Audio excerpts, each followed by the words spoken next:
I am Gemini, 60 years old na, nanay ng 3, kamamatay lang ng common law husband ko last July 26, 2024. By the way, di kami kasal, I had 2 sons from him. Yung panganay kong babae ay anak ko sa nauna kong BF. Yes, isa akong single mom at siya ay binata. Nung kakilala at nagkaibigan, although mas matanda ako ng 14 na taon, di yun naging sagabal. Ika nga niya, age is just a number. Basta ang importante ay kung ano ang nararamdaman namin sa isa't isa.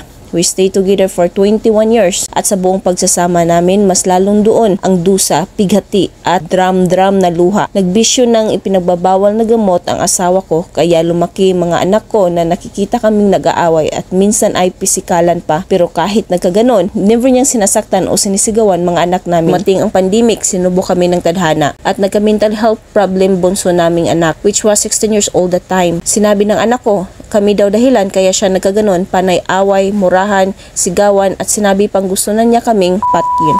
Parang manahimik daw buhay niya. Doon ko nakita takot sa mga mata ng asawa ko. Ang ginawa niya, lumuhod at umiyak sa harapan ng anak namin at nangakong magbabago. It was a turning point ng buhay namin bilang pamilya. Sobrang laking pagbabago di lang sa kanya, kundi sa akin na rin. Iniwasan namin pagtatalo, pag-aaway at pagtataas ng boses, pati pagsasalita ng masama sa asawa ko. Sa awan ng Panginoon, naging okay na ulit bunso namin. Tuluyang nagbago asawa ko and true to his words. Inalagaan niya kaming mag-ina ng sobra. Gumigising kada madaling araw at naghahanda para sa babauning pagkain ni bunso sa school. Ayaw niya akong napapagod, kaya pati paglalaba inako niya.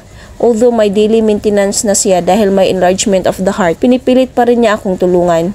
Pero dumating pinakamatinding dagok sa buhay ko. Bigla-bigla at the age of 46, namatay asawa ko dahil sa diabetes complications.